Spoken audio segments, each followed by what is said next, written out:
Nuestras entrevistas, vamos a conversar a esta hora de la tarde con Milton Bongese, exministro de Agricultura y director de Vidensa Consultores, con quien hablaremos sobre los trabajadores de la minera Las Bambas que protestan en la capital exigiendo al gobierno una solución al conflicto con las comunidades de Apurímac. Milton Bongese, muy buenas tardes, gracias por estar con nosotros en 24 horas mediodía nuevamente.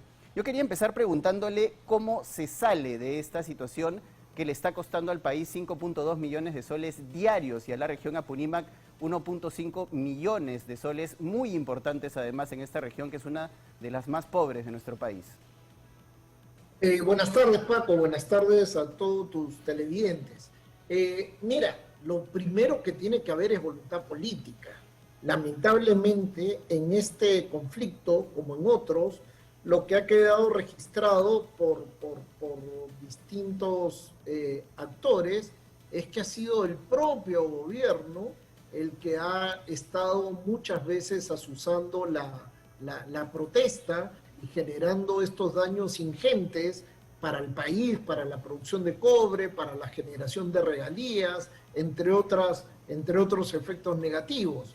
Entonces, ¿cómo se soluciona esto? En primer lugar, el Estado debe ser contundente y hacer prevalecer el Estado de Derecho.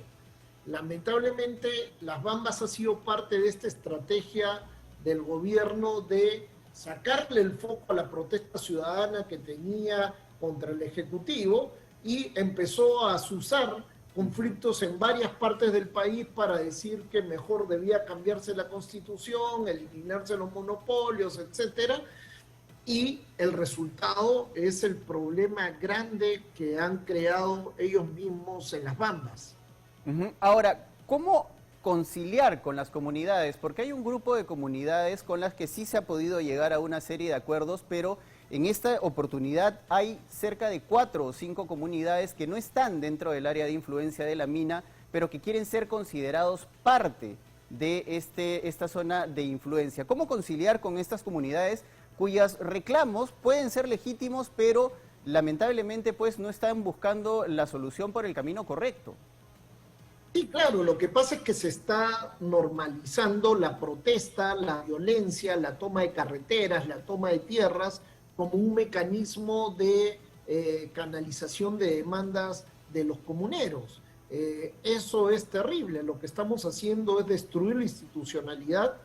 Veía en la noticia anterior, por ejemplo, que un candidato a alcalde también dice hay que normalizar el desgobierno, hay que normalizar que no haya ley, que no hayan reglas, dejemos el tránsito en manos de los colectiveros informales, con todos los problemas que eso genera. Lamentablemente lo que está pasando en la minería, en las comunidades cercanas, es lo mismo, y como digo, existen testimonios de que son las mismas personas, los mismos negociadores que van de parte de PCM o del Ministerio de Energía y Minas, los que azuzan el conflicto y los que incentivan a que la gente reclame con la promesa de que el gobierno se va a poner de parte de ellos. Pero lamentablemente en un Estado de Derecho eso no es así y el Estado es el que tiene que entrar a negociar directamente con las comunidades cualquier reclamo. Y ahora, en este contexto, y con eso termino esta parte, es que también los gobiernos subnacionales, el gobierno regional y los gobiernos municipales, que son los que administran la mayor cantidad de plata del canon, no están presentes en estas discusiones. Y eso también es un problema para el país. Precisamente por ahí va mi siguiente pregunta, Milton, porque lo que ocurre es que parece que el Estado hubiera, a todos sus niveles, parece que hubiera claudicado en su labor de precisamente prevenir los conflictos sociales que se puedan generar, sobre todo en las zonas de influencia de las zonas mineras. En este caso, la minera lo que ha tratado es de llegar a una serie de acuerdos independientes con las distintas comunidades campesinas y no ha habido un trabajo articulado del Estado. Entonces, esto se ha convertido en una suerte de compromisos entre privados y las comunidades campesinas en una situación en la que el gobierno, no solo este, sino también en algunos casos los anteriores, han claudicado al trabajo y la responsabilidad que tienen de prevenir y de servir de mediadores en medio de esta situación de potenciales conflictos sociales. Sí, no, concuerdo plenamente contigo. No solamente el gobierno ha claudicado, sino también nos está pasando la factura la falta de institucionalidad democrática en el país. ¿A qué me refiero? Hacia el 2015, principios del 2015, fines del 2014, ya había un acta de entendimiento con casi todos los actores, con todas las comunidades del corredor minero. Y estaba claro cuáles eran los compromisos de cada ministerio. Sin embargo, con tantos cambios de presidentes, de ministros, de PCMs, etcétera, cada vez que cambian a un premier, cada vez que cambian a un ministro de Energía y Minas, se vuelve a revisar la agenda, se desconoce la firmada anteriormente y se integra un nuevo pliego de reclamos tratando de ganar alguito de todas las partes. Ese escenario de caos institucional es aprovechado por los de siempre, por los que quieren tumbarse al país, los que quieren instaurar modelos políticos distintos, dictatoriales en el país, los que quieren también lucrar y poder tener acceso a esa plata para beneficio personal.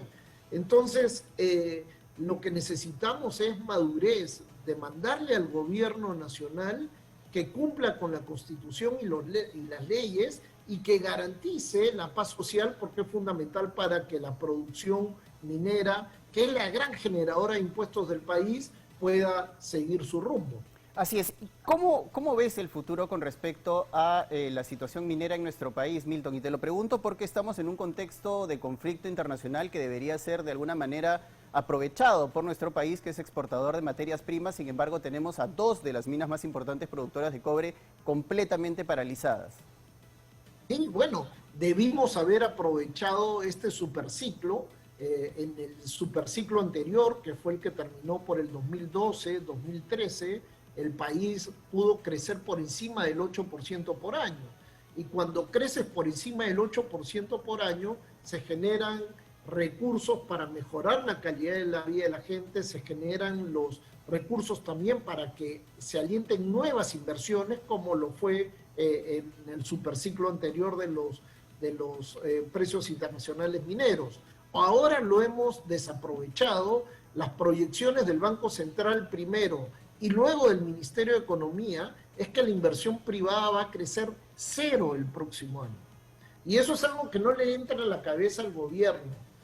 La única manera de crecer, la única manera de que el Estado tenga plata para poder satisfacer las demandas de la gente es recaudando impuestos.